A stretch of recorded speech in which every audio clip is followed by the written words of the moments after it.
இந்த அருமையான ஞாயிற்றுக்கிழமை காலை நேரத்திலே கர்த்தருடைய வார்த்தையை உங்களுடன் பகிர்ந்து கொள்வதில் அதிக சந்தோஷமும் பேரானந்தமும் நான் அடைகிறேன்.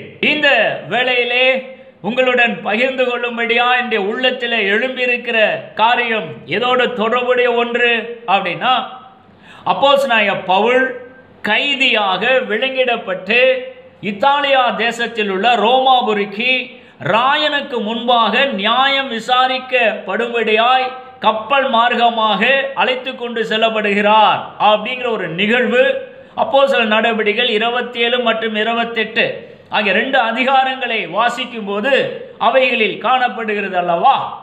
அந்த ஒரு குறிப்பிடத்தக்க நிகழ்வை மையமாக வைத்து ஒரு செய்தியை உங்களுடன் இந்த வேளையிலே பகிர்ந்து கொள்ள நான் ஆசைப்படுகிறேன். இந்த செய்தியை முழுமையாக நீங்கள் உள்வாங்க வேண்டுமென்றால் அப்போஸ்தலர் நடவடிக்கைகள் 21 அதிகாரத்திலிருந்து 28 அதிகாரம் வரைக்கும் நீங்கள் வாசித்து பார்க்க வேண்டும். குறிப்பாக இந்த 21 அதிகாரத்தை நீங்கள் முதல்ல வாசித்து பார்க்கணும். அதை கேர்ஃபுல்லாக வாட்ச் பார்த்தீங்கன்னா, அகபு என்ற பெயருடைய தீர்க்கதரிசியினால் இந்த அப்போஸ்தலனாகிய பவுல் ஏற்கனவே எச்சரிக்கப்பட்டு இருக்கிறார்.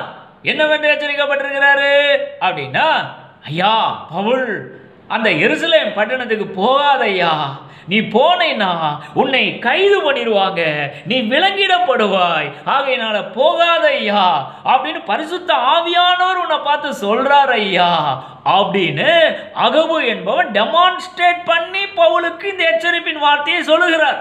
பிலிப்பு என்ற பெயருடைய சுவிசேஷனுடைய வீட்டில் பவுல் தங்கியிருக்கிறார்.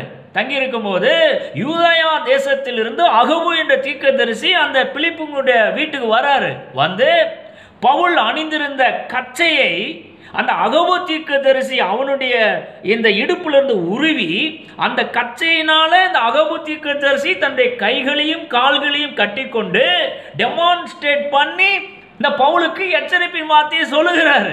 போகாதையா, இது போலதான் உன்னை கட்டிடுவாங்க ஐயா, போகாதையா, பரிசுத்த ஆவியானவர் சொல்றாரு ஐயா அப்படின்னு எச்சரிப்பான வார்த்தைகளை இந்த அகபு தீர்க்கதரிசி ஏற்கனவே பவுலுக்கு சொல்லியிருக்கிறாரு பாருங்க.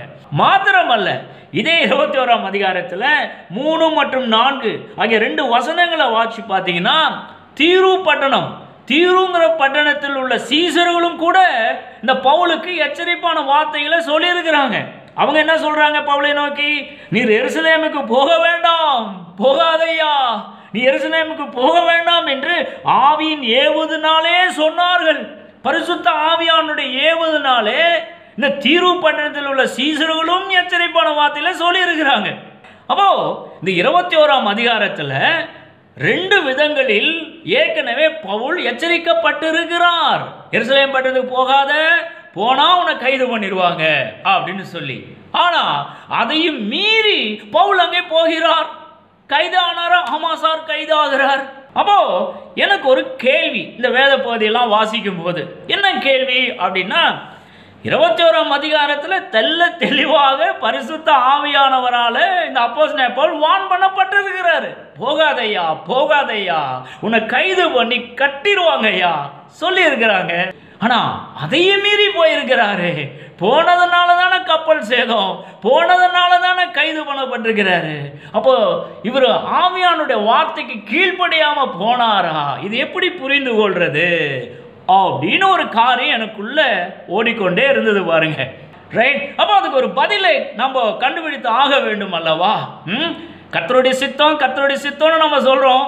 கர்த்தருடைய சித்தத்துக்கு மாறா நீ போனேன்னா பிரச்சனையில மாட்டிக்கொள்வாய். ஆகவே போகாத, கர்த்தருடைய சித்தத்தை உறுதியானை கடைபிடிக்கணும் அப்படிலாம் நம்ம கிறிஸ்துவ வாழ்க்கையில பேசிக்கொண்டு இருக்கிறோம்.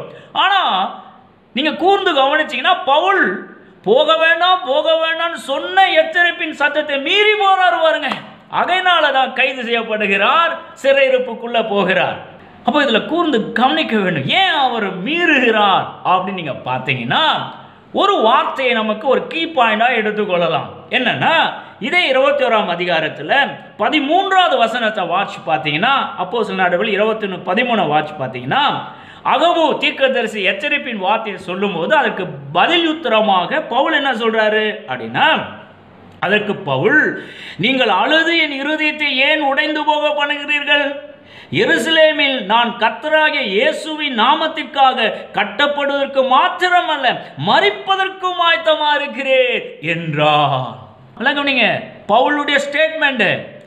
ஏன் மனசை இப்படி நோகடிக்கிறீங்க?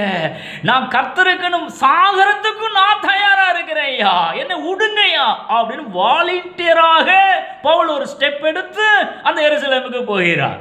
இதை நீங்க கூர்ந்து கவனிக்க வேண்டும். அப்போ அந்த அகபு தீர்க்கதரிசி அந்த சீசர் எல்லாம் பார்க்குறாங்க.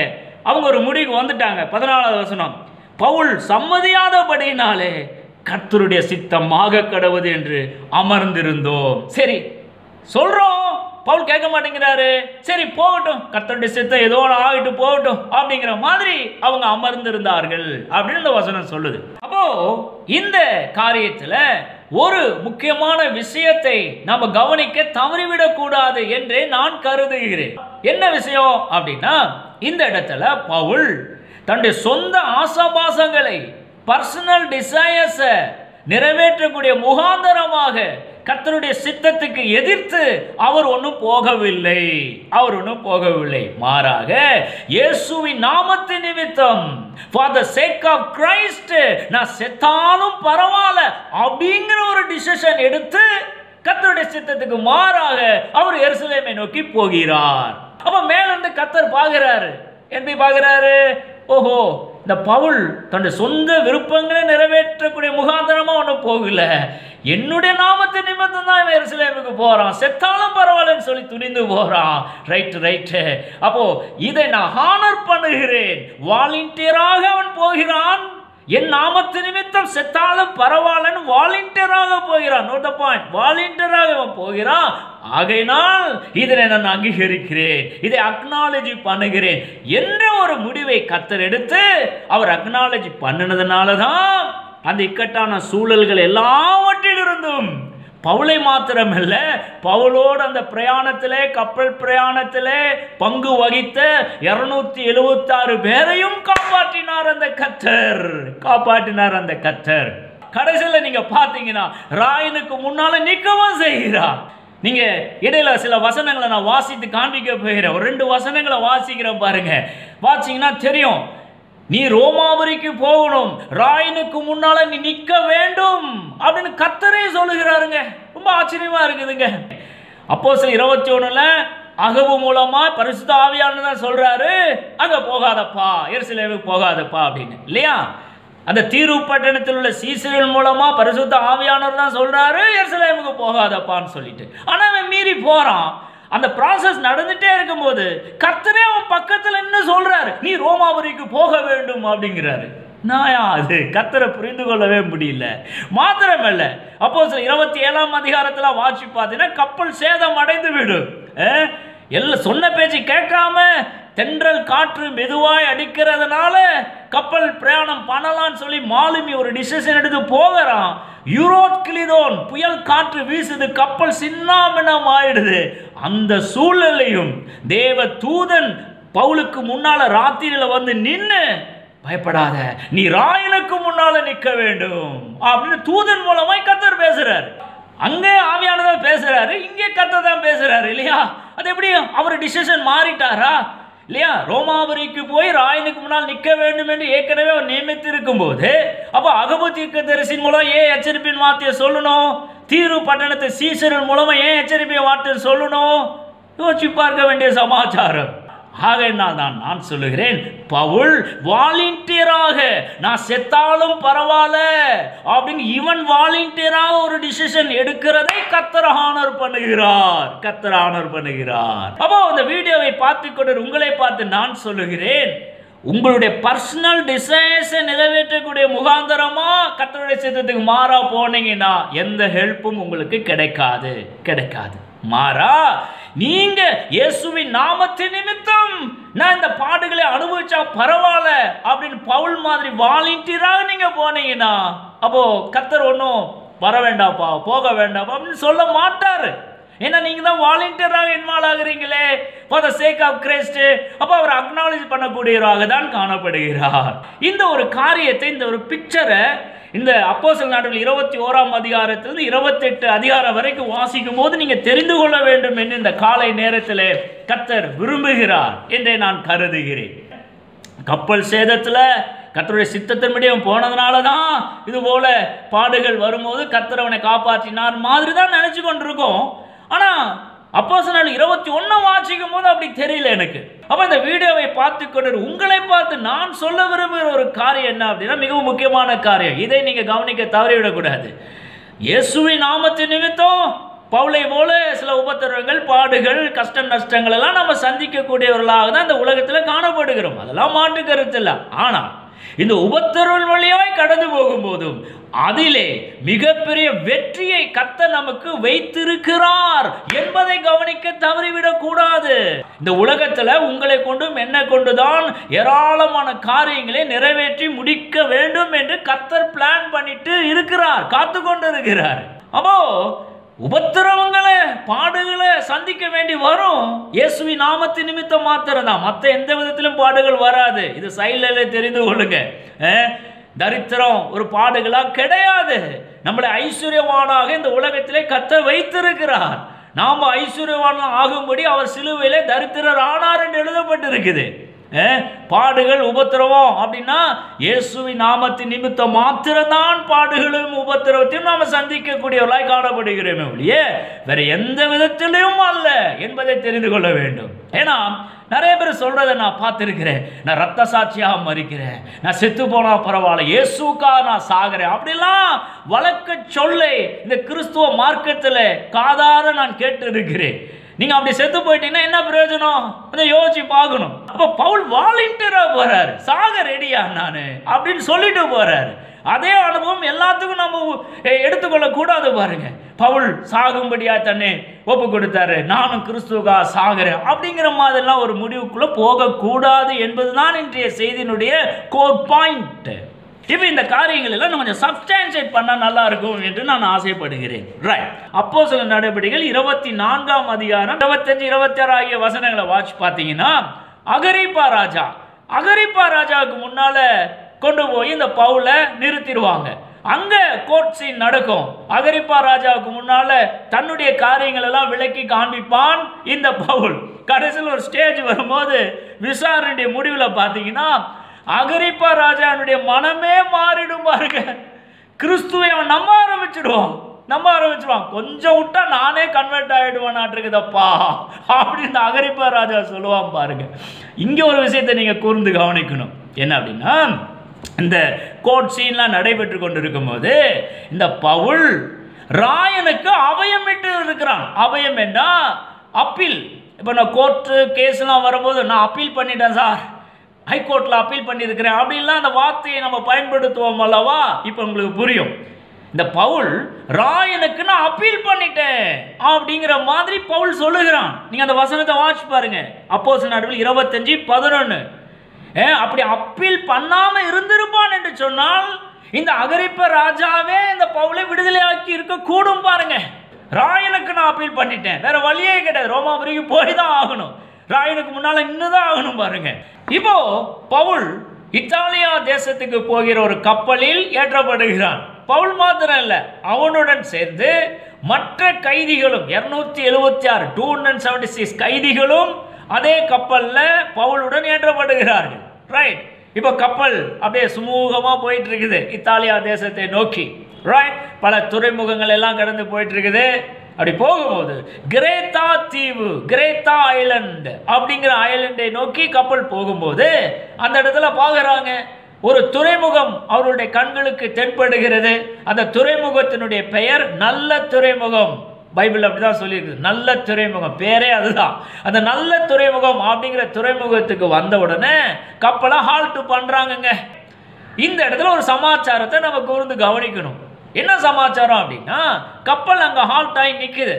அப்ப பவுல் சொல்றாரு, ரைட்பா, கப்பல் ஹால்ட் ஆகி இருக்கட்டும், மழை காலமா இருக்குது, நம்ம ஃபர்தரா டிராவலிங் பண்ண வேண்டாம், இந்த இடத்துல கொஞ்ச நாள் கப்பல் இருக்கட்டும் அப்படின்னு பவ்யமா பவுல் வந்து 100க்கு அதிபதியின் இடத்துல சொல்றான். இந்த 100க்கு அதிபதி தான் இந்த சிறை கைதிகளை எல்லாம் அழைத்து கொண்டு செல்கிறான்.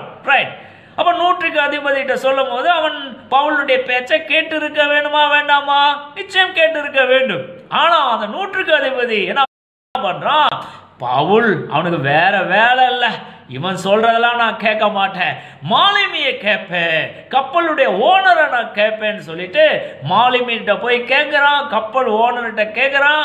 அவங்கள என்ன சொல்றாங்க? சார் இதெல்லாம் ஹால்ட் பண்ண வேண்டியதில்லை சார், மழை காலமா இருக்குது, இந்த துறைமுகம் சரியில்லை, வேற ஒரு இடத்துக்கு போவோம் சார், பவுல் சொல்றதெல்லாம் ஒரு பொருட்டா அப்படிங்கிற மாதிரி ஐடியா கொடுக்குறாங்க பாருங்க இந்த மாலுமிகளும் கப்பல் ஓனரும். இந்த நூற்றுக்கு அதிபதி அவர்களுடைய பேச்சை தான் கேட்கிறானே ஒழிய பவுல் வான் பண்றானே, ஐயா போகாத ஐயா அப்படின்னு வான் பண்றான். கொஞ்சம் சத்தத்தை கேட்டு இருக்க வேண்டும் அல்லவா? அவன் கேட்கல, மாலுமிகள் சொல்றதுதான் கேட்கிறான் இந்த நூற்றுக்கு அதிபதி. என்ன நிகழ்வு ஏற்படுகிறது பார்க்குறாங்க? தென்றல் காற்று அப்படியே குளூமியா வீசி கொண்டு இருக்குது. நம்ம எப்பவுமே அந்த நடைமுறையில் நம்ம சர்க்கம்ஸ்டன்சஸை பார்த்து தானே காரியங்களை பிளான் பண்ணுகிறோம். அதுபோலதான் அவங்களும் பார்க்குறாங்க. இந்த பவுல் பையன் சொல்லிட்டு இருக்கிறான் அதெல்லாம் ஒரு பொருட்டா, பாரு கிளைமேட் எவ்வளோ நல்லா அழகா பியூட்டிஃபுல்லாக இருக்குது, பிரீஸ் அப்படியே அடிக்குது, தென்றல் காற்று அடிக்குது, கப்பலை நகர்த்துவோம் அப்படின்னு சொல்லிட்டு இந்த நல்ல துறைமுகம் அப்படிங்கிற அந்த துறைமுகத்திலிருந்து கப்பலை அப்படியே நவுத்துறாங்க. நவுத்தும் போது கொஞ்சம் தூரம் நல்லா தான் இருக்குது. ஆனால் திடீர்னு இந்த தென்றல் காற்று யூரோக்ளிதோன் அப்படிங்கிற பெயருடைய புயல் காற்றாக மாறிவிடுகிறது. புயல் காற்றா மாறின உடனே அந்த புயல் காற்றுல கப்பல் அகப்பட்டு விடுகிறது. தொடர்ந்து வாட்சி பார்த்தீங்கன்னா தெரியும். அப்ப பவுல் மீண்டும் சொல்றாரு, டேய் முதலே நான் என்ன சொன்னேன், இது மாதிரிலாம் வரும்னு தெரிஞ்சுதானே கப்பலை நவுத்தாதங்கயான்னு சொன்னேன், என் பேச்சை மீறி இப்ப கப்பலை நவுத்திட்டீங்களே, இப்ப பாரு எவ்வளவு கஷ்டத்தை அனுபவிக்கிறோம் அப்படிங்கிற மாதிரி இவன் சொல்லுகிறான் பவுல். ஆனாலும் கர்த்தருடைய கிருபையை நீங்க இங்கதான் பார்க்கணும். தேவ மனிதன் என்பதனை இங்கதான் நீங்க பார்க்க வேண்டும். கர்த்தர் இவனை அழைத்து கொண்டு செல்கிறார். ராயனுக்கு முன்னாலே இவன் நிற்க வேண்டும் என்று கர்த்தர் பிளான் பண்ணி இருக்கிறார். அதன் நிமித்தம் தேவாதி தேவன் தன்னுடைய தூதனை அனுப்பி அந்த கப்பல் பிரயாணத்தில் இருக்கிற பவுலுடன் ராத்திரியில பேசுகிறார். இக்கட்டான சூழலை நீங்க சந்தித்துக் கொண்டு இருக்கலாம்.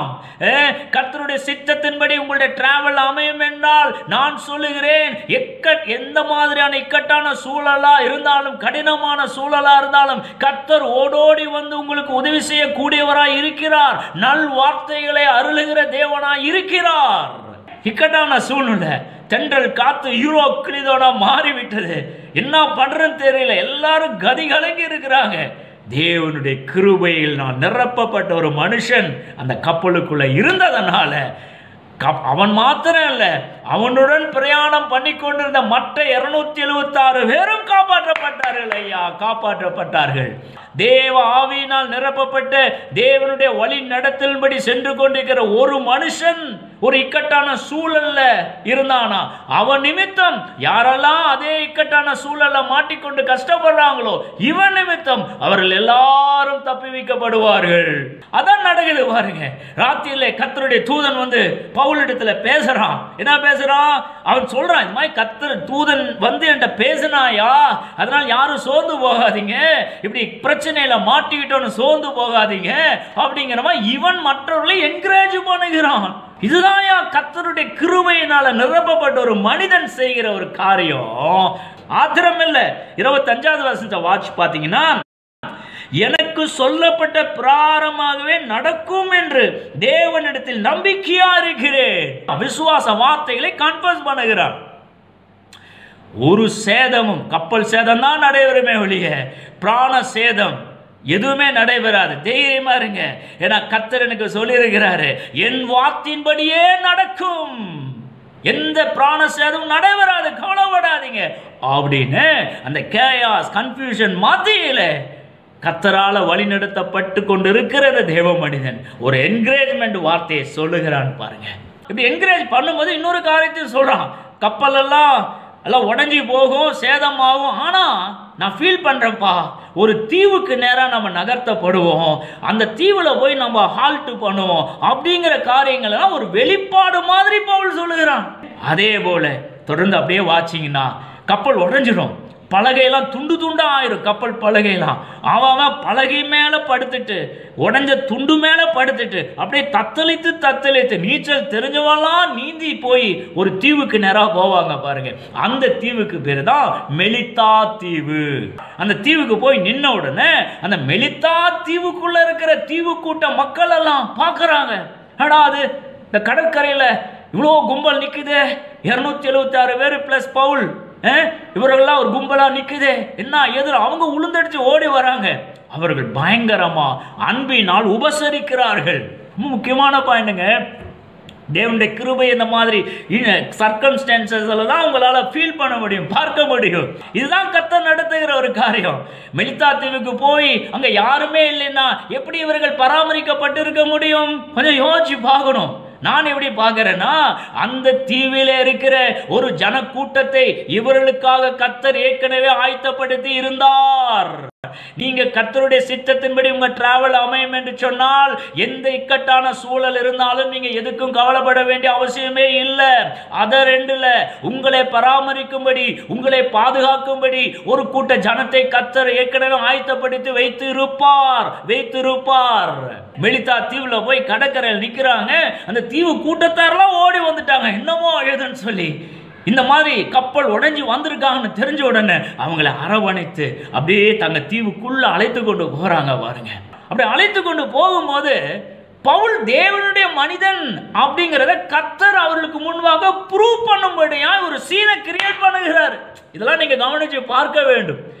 இப்போ அப்போஸ்தலர் 28ஆம் அதிகாரத்துக்கு போயிட்டு அதுல 1 to 5 வரையிலான வசனங்களை வாசிச்சு பாருங்க. கர்த்தர் ப்ரூவ் பண்றாரு, ஏதோ கப்பல் உடைஞ்சு வந்துட்டாங்க, அவர்களை பாதுகாக்கணுங்கிறதுக்காக தீவுக்குள்ள அழைச்சிட்டு போயிட்டாங்க அந்த மெலித்தா தீவார். ஆனா இவன் தேவனுடைய மனுஷன் என்பதை ப்ரூவ் பண்ணும்படியா ஒரு சீனை கிரியேட் பண்ணுகிறாரு. என்ன சீனு வாட்ச் பார்த்தீங்கன்னா தெரியும். குளிர் காயறதுக்காக அங்க இருக்கிற சில விறகுகளை எல்லாம் பொறுக்கி போட்டு தீ வச்சு அப்படியே தீய பத்த வச்சு குளிர் காய்ந்து கொண்டு இருக்கிறாங்க. இந்த நிகழ்வு நடைபெறும் போது அந்த விரவு எல்லாம் எடுத்து நெருப்புல போகும்போது விரவுக்குள்ள ஒரு நாகப்பாம்பு இருந்திருக்குது. இங்க வாட்சி பார்த்தீங்கன்னா அப்போஸ்தலர் நடவடிக்கைகள் 28ஆம் அதிகாரம் 3 to 5 வரையான வசனங்கள். ஒரு விரியன் பாம்பு அனல் உரைத்து புறப்பட்டு இந்த பவுலுடைய கையை இப்படி கவி கொண்டது என்று வசனம் சொல்லுது. இப்ப தீவார் எல்லாம் அப்படியே கூர்ந்து கவனிக்கிறாங்க. அவங்க நெகட்டிவா எதிர்மறையா நினைக்கிறாங்க. ஆஹா, கப்பல் சேதத்திலிருந்து தப்பிச்சு இங்க வந்தாலும் இங்க மாட்டிக்கிட்டான் பாரு, இவன் ஏதோ ஒரு தப்பு செஞ்சுட்டு தான் வந்திருக்கணும் அப்படிங்கிற மாதிரி முதல்ல யோசிக்கிறாங்க அந்த தீவு கூட்டார். ஆனா பவுல் தேவனுடைய மனிதன் என்பதை கர்த்தர் ப்ரூவ் பண்ணுகிறாரு. அவங்க என்ன நினைக்கிறாங்க, இந்த பாம்பு கடிச்சா கொஞ்ச நேரத்தில் இவன் பாரு உளுந்து நுரத்தள்ளி செத்துருவான் அப்படின்னு நினைக்கிறாங்க. ஆனா சும்மா சர்வ சாதாரணமா பவுல் அந்த விஷப்பூச்சி நாகப்பாம்பு அந்த தீயில அப்படியே உதறி தள்ளி விட்டு ஒன்றுமாகாமல் அப்படியே இருந்துட்டு இருக்கிறான் பவுல். அவங்க அப்படியே பாக்குறாங்க, நுரதலி இந்த ஆளு செத்துருவான்னு நினைச்சா இவன் ஜாலியா இருக்கிறான். எந்த ஆக்ஷன் எந்த எஃபெக்டும் இவனுடைய பாடியில ஏற்படல. அப்போ முதல்ல இவன் கொலைபாதகன் அப்படின்னு பார்த்தாங்க. ஆனா இப்ப என்ன பாக்குறாங்க, இவன் தேவனுடைய மனுஷனா இருக்கிறாயா, அதனாலதான் நாகப்பாம்பு கடிச்சு இவன் ஒன்னும் ஆகல அப்படிங்கிற மாதிரி தேவ மனிதன் முடிவு பண்ணிட்டாங்க. இது ரொம்ப கூர்ந்து கவனிக்கணும். கர்த்தருடைய வழிநடத்தலின்படி நாம செல்லும் போது உபத்திரவம் பாடுகள் எல்லாம் வரும். ஆனா அதன் மத்தியிலே கர்த்தருடைய கிருபை விளங்கும். கர்த்தர் நம்மை ஜெயாலியாய் வைப்பாரு. நமக்குன்னு ஒரு ஜன கூட்டத்தை ஆயத்தப்படுத்தி வைப்பாரு. அந்த கூட்டத்தார் முன்னால நீ தேவனுடைய மனுஷன் என்பதை காண்பிக்கக்கூடிய சில சீனா கர்த்தர் கிரியேட் பண்ணக்கூடியவரா இருக்கிறாரு அப்படிங்கிறதெல்லாம் நம்ம இந்த நிகழ்வுல தெரிந்து கொள்ள வேண்டும். மாத்திரமல்ல, அப்படியே தொடர்ந்து வாட்சி பார்த்தீங்கன்னா அந்த தீவுல பெரிய ஊழியத்தை கர்த்தர் வைக்கிறாருங்க. இந்த மெலித்தா தீவுல அந்த தீவினுடைய முதலாளி ஒருத்தர் இருக்கிறான். அவன்கிட்ட கூட்டிட்டு போறாங்க தீவு கூட்டத்தாரு. அந்த முதலாளியுடைய தகப்பனார் ஜுரத்தினால் கஷ்டப்படுறாரு, ரத்த பேதியினால கஷ்டப்படுறாரு, படுத்த படுக்கையா கிடைக்கிறார், ரத்த பேதி ஜுரம். அங்க போய் பவுல் அவனுக்கா ஜெபம் பண்றாரு. அந்த தகப்பனார் குணமாக்கப்படுகிறான். மாத்திரமல்ல, தீவு கூட்டார்ல யாரெல்லாம் வியாதிப்பட்டிருக்காங்களோ அவர்கள் எல்லாரும் பவுல் இடத்துல வராங்க, எல்லாரும் சுகமாக்கப்படுகிறார்கள். மிகப்பெரிய ஊழியமானது அங்க நிறைவேற்றப்படுகிறது. வசனம் சொல்லுது 3 மாதம் 3 months 3 மாதம் அளவு அந்த மெலித்தா தீவுல தங்கி இருந்து இந்த பவுல் ஊழியம் செய்தான் என்ற ஒரு தகவலை நீங்க பார்க்கலாம். அப்போ கர்த்தருடைய வழியில் அவருடைய சித்தத்தின்படி நம்ம போனா எந்த எதிரான காரியங்கள் வந்தாலும் எல்லாத்தையும் எளிமையா நம்மளால சமாளித்து தூள் தூளாக்க முடியும் அப்படிங்கிறத தெரிந்து கொள்ள வேண்டும். பாருங்க, தீமையான காரியங்கள், கப்பல் உடைவு, இந்த மாதிரி மெலித்தா தீவுகளை வந்து விசப்பூச்சி கடித்துக்கிறது காரியம், இதெல்லாம் பார்த்தா தீமையான காரியம் தான். நான் சொல்லுகிறேன், இந்த தீமையான காரியங்கள் எல்லாம் நன்மையாக மாற்றுகிறவராய் கர்த்தர் நமக்குள் இருந்து கிரியை செய்கிறவராய் இருக்கிறார். பிறகு நீங்க அப்படியே வாசிச்சு பார்த்தீங்கன்னா அந்த மெலித்தா தீவிலிருந்து அப்படியே வெளியில வராங்க. பல்வேறு துறைமுகங்களை கடந்து அந்த கப்பல் அப்படியே இத்தாலியா தேசத்துக்கு போய் சேருகிறது.